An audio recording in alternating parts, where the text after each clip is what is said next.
राहुल गांधी की पहली भारत जोड़ो यात्रा ने काफी सुर्खियां बटोरी थी। कर्नाटक और हिमाचल में जब सरकार बनी कांग्रेस की तो सबने कहा राहुल की भारत जोड़ो यात्रा काफी असर था। और अभी हाल ही में जब तेलंगाना में भी कांग्रेस की सरकार बनी तो वहां के सीएम रेवंत ने भी साफ कहा कि भाई भारत जोड़ो यात्रा के असर की वजह से ही हम सरकार बनाने में कामयाब रहे। अब भाई भारत जोड़ो यात्रा 4,000 किलोमीटर अगर राहुल गांधी चले और 3 राज्यों में सरकार बन गई, 3 राज्यों में हार मिली, तो क्या किया जाए। ऐसे में खबरें कई इस बात की ओर इशारा कर रही थी कि अगर ये चुनावी नतीजे पॉजिटिव रहते तो राहुल गांधी अपनी दूसरी भारत जोड़ो यात्रा के लिए निकल पड़ते, जो कि इस बार थोड़ी अलग हो सकती थी। क्योंकि पिछली बार अगर देखा जाए तो उन्होंने कन्याकुमारी से आगे कश्मीर तक का सफर तय किया था। इस बार हो सकता था कि गुजरात से अरुणाचल प्रदेश तक का सफर तय करते नजर आते। तो ये खबर थी कि यानी कि पहले जिस तरीके से राहुल गांधी ने उन राज्यों पर ज्यादा कोशिश करी जो इस समय विधानसभा चुनाव के अंतर्गत आ रहे थे, उन पर ज्यादा नजर डाली।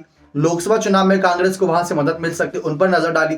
लेकिन अब बारी उन राज्यों पर थी जिन राज्यों में कांग्रेस बिल्कुल ही कमजोर पड़ चुकी है। जैसे गुजरात की बात कर ले, उत्तर प्रदेश की बात कर ले, मतलब उत्तर प्रदेश में कांग्रेस का वोट परसेंटेज 10% से भी कम आ चुका है। ये सोचने योग्य बात है कि एक समय कांग्रेस का अगर 2 दशक पहले पिछले की बात करें तो काफी अच्छा खासा वोट परसेंटेज था, लेकिन आज के समय में बहुत बुरी तरीके से गिर चुका है।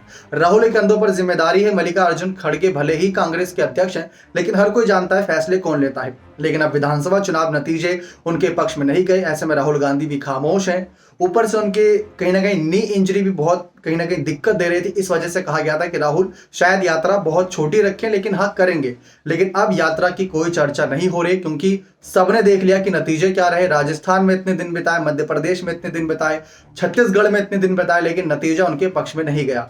वोट परसेंटेज अच्छा रहा, सीट भी अच्छी खासी मिल गई, कोई बुरी हार नहीं हारे हैं। अगर हम 2013 की बात कर लें तो 2013 में जब वसुंधरा राजे सत्ता में आई थी तो कांग्रेस पार्टी तो 21 सीटों पर आ गई थी। इस बार कम से कम 70+ सीटें हाथ में तो है। कल को अगर बागी कोई नेता होता है भाजपा में तो सरकार बनाने का इनके पास मौका होगा। तो राहुल गांधी की दूसरी भारत जोड़ो यात्रा की चर्चा अब खत्म हो चुकी है। लेकिन कहा यह जा रहा है कि उत्तर प्रदेश, गुजरात जैसे कई ऐसे राज्य हैं जहां पर कांग्रेस को दोबारा जीवंत करना है, दोबारा उनको मैदान में लाना है, तो राहुल को ही कोई ना कोई चाल चलनी होगी। प्रियंका गांधी उत्तर प्रदेश की भले ही प्रभारी हैं, लेकिन राहुल को आगे कोई ना कोई इनिशिएटिव लेना होगा। अपने कमेंट सेक्शन में जोर रखिएगा। बहुत बहुत धन्यवाद।